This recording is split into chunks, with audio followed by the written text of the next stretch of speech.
This is Jake Eubanks with History and Genealogy at St. Louis County Library in St. Louis, Missouri. In this presentation, I will cover resources for mapping first land title in public land states. Before you begin your land research, I recommend you consult two titles: Locating Your Roots, Discover Your Ancestors Using Land Records by Patricia Law Hatcher, and Land and Property Research in the United States by E. Wade Hone. Both of these titles are available from History and Genealogy in our circulating collection. History and Genealogy has covered land research in our newsletter, Passports. You can find Passports under Publications on our website.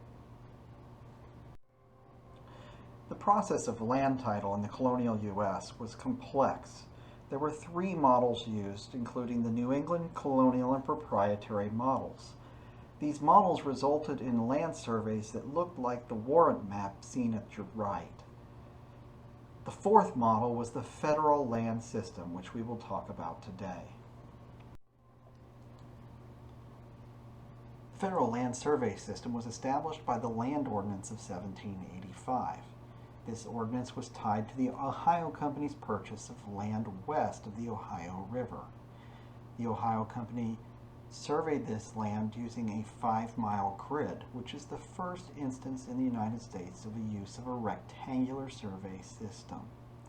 Following the War of 1812, land title in the United States was handled by the General Land Office. The General Land Office in 1946 became the Bureau of Land Management. So when we look at first land title records for the federal land system, we usually refer to them as BLM or GLO records.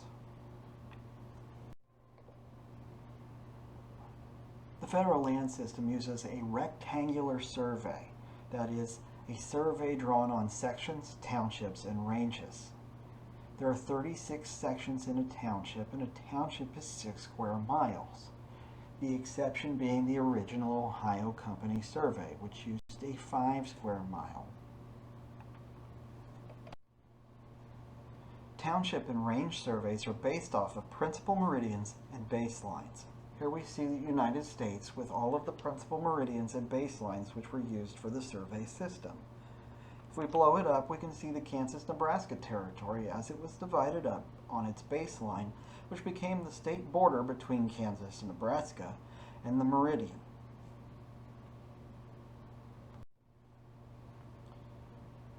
States where land was transferred through the federal land system are referred to by a number of different terms or names: public land states, public domain states, public lands, or federal land states. These all mean the same thing. There are 30 federal land states. Within these states, there are many exceptions, such as here in St. Louis, where a large portion of the land is Spanish or French land grants. Notice the oddly shaped features here within the grid. There are 7 primary records of the GLO: tract books, field survey notes, survey plats, land entry case files, final certificates, land patents, and bounty warrants. Most genealogists will be concerned with the last 2. Records of the GLO are online. You can find them at glorecords.blm.gov. For our purposes, we're going to take a look at the federal land patents. Now, a federal land patent is an initial transfer of land title from the federal government to an individual.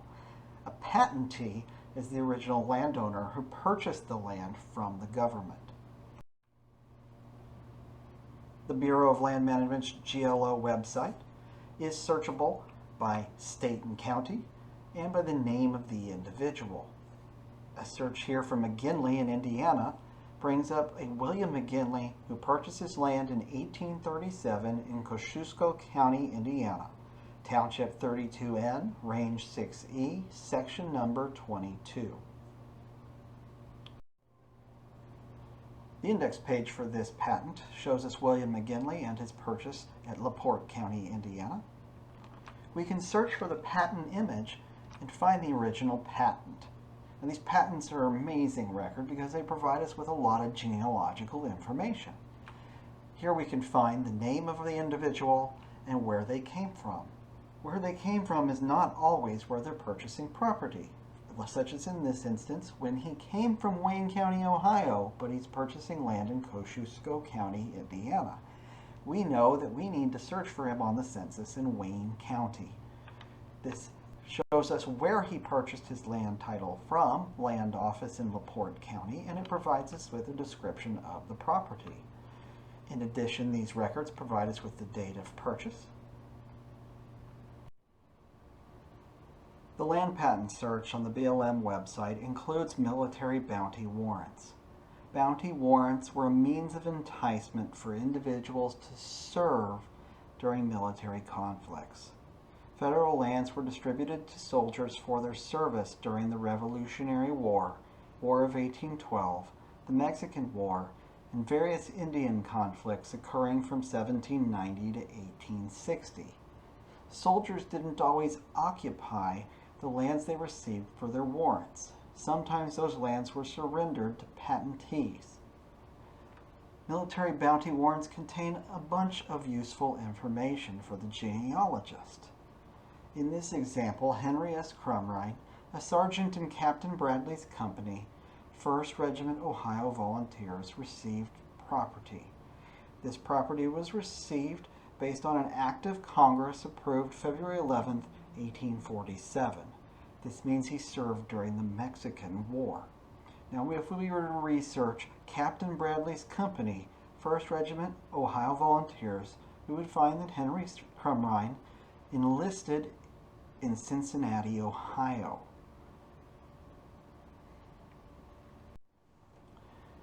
This is an index page for a military bounty warrant. Note that the military bounty warrant accession number begins with MW and the document type is listed. Military warrants could be sold from a warrantee to a patentee, as is occurring with this particular warrant, and the authority for this warrant is the Scrip Warrant Act of 1847. To learn more about military bounty warrants and the various acts where they were issued, consult Land and Property Research by E. Wade Home. The easiest way to access surveys and field notes is to find a patent or warrant. Select Related Documents. This will take you to a list of local patents and warrants, and off to the left-hand side you will find links for surveys and tract books. You can select the survey here and find the original survey occurring here in Black Hawk County, Iowa. Selecting original survey takes us to a page where you can select the plat image and pull up the original survey. Note that there are no buyers on this survey. It was conducted before lands were sold. This is a great way of mapping out your individual's property as the people of the time saw it. But if you want to find all the plat owners, there are much easier ways, which we'll get to in just a moment. As with the surveys, once you've found a warrant or patent, you can select Related Documents and select Tract Books. You can take the tract book to the search page, again Black Hawk County, Iowa, and we'll draw up the digital image for the tract book. In this particular case, we find the entry for Henry S. Crumrine, purchasing property 4th of October, 1850 in Black Hawk County, Iowa. Arphax Publishing Company has produced a family map series and a database known as History Geo. These are both available from History and Genealogy at St. Louis County Library. The Arphax family maps are a guide to patents. They include surname and township indexes, and patent, historical, and road maps. They are locatable in our SLCL catalog by author Gregory A. Boyd. Here on the BLM website, we see a military warrant and patent issued to the same individual in Wabash County, Indiana. The Arphax books will only include the patent, which we find in the surname township index here. We find the township, map group number 7, and locate Henry S. Crumrine. Here we find the patent for Henry S. Crumrine in Wabash County, Indiana. Note the section to the upper right. We'll take a look at that here in just a moment. The Arphax books include road maps and historical maps of the same sections. So if there are roads going through the area, or towns, or cemeteries or churches, you can locate them using these maps. The First Landowners Project on historygeo.com is a guide to patents and warrants. It uses the Google Maps API, so if you're familiar with Google Maps, you should be comfortable with this database. This is the HistoryGeo interface. Notice that you can search by surname, state, and county. Here we're going to search for Crumrine in Wabash County, Indiana. We find the township and range as we found in Arphax previously. There are 2 entries. Remember, Arphax only showed one, the 1850 patent. But here we see the 1848 bounty warrant. If we blow this up, we can see the entire community and all of the dates for all of the patents and warrants in the area. This can be a useful tool for identifying your ancestors' fan club, their family, associates, and neighbors. Here's an example of fan club research using HistoryGeo. William McGinley was featured earlier in our talk. This is in Kosciuszko County, Indiana. Note that nearby are Thomas G. Boydston and George Boydston. These are her wife's brother and father. Located nearby is a Lanson Ransom, who married Margaret McGinley, William McGinley's sister. Nearby also are the McClearys. I was contacted on LinkedIn several years ago by a former colleague who was curious about my McGinleys in Kosciuszko and whether his McClearys had any relation. Here they are living close by in Kosciuszko County, but we were able to trace the McClearys back to Pennsylvania, where they and the McGinleys were among the first settlers of Adams County. History and Genealogy offers free lookup requests. Since Arphax publications and the HistoryGeo database are limited to in-library use only, you can request from History and Genealogy to scan pages from Arphax or make JPEG clippings from HistoryGeo. Please use the lookup request form, which is available on the SLCL website. You can do this by selecting the Research tab on our website and selecting Lookup Request.